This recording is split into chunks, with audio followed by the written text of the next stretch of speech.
would you say that there has been a growth or a diminution of civil society, of those kinds of organizations in Israel in, say, in the last 15, 20 years?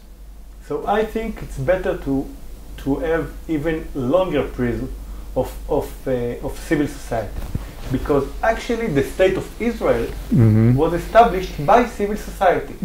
If we go back to the diaspora times, we had Jewish communities, and those Jewish communities were kind of civil society. We had Jewish schools, we had Jewish charity, the community would take responsibility for almost every aspect of life of the Jewish individual member of the community, and even sometimes they would be in charge of taking the taxes for the government, for the state, and they had a kind of a justice system.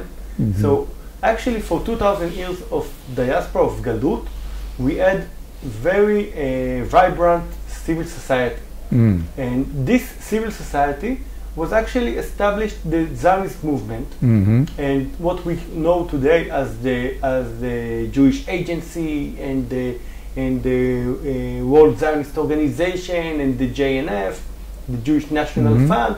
They are all civil society that came together to establish the state of Israel. Right. So actually the state of Israel was established by the civil society. Right.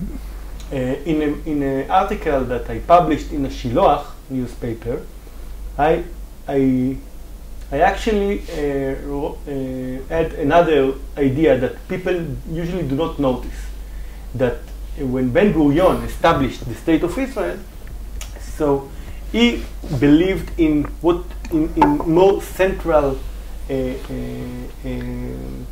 government, everything going through the government. Right. In some times it was a logical idea. We don't need to have different brigades, different armies. We want to have one army. But in many other terms, it was actually anti every private initiative, not only economically speaking, but also in terms of civil society. So in those 30 years, between 48 to 77, actually Ben Gurion actually depressed the civil society instinct and the civil society habits of the Jewish people who came from different places. Right.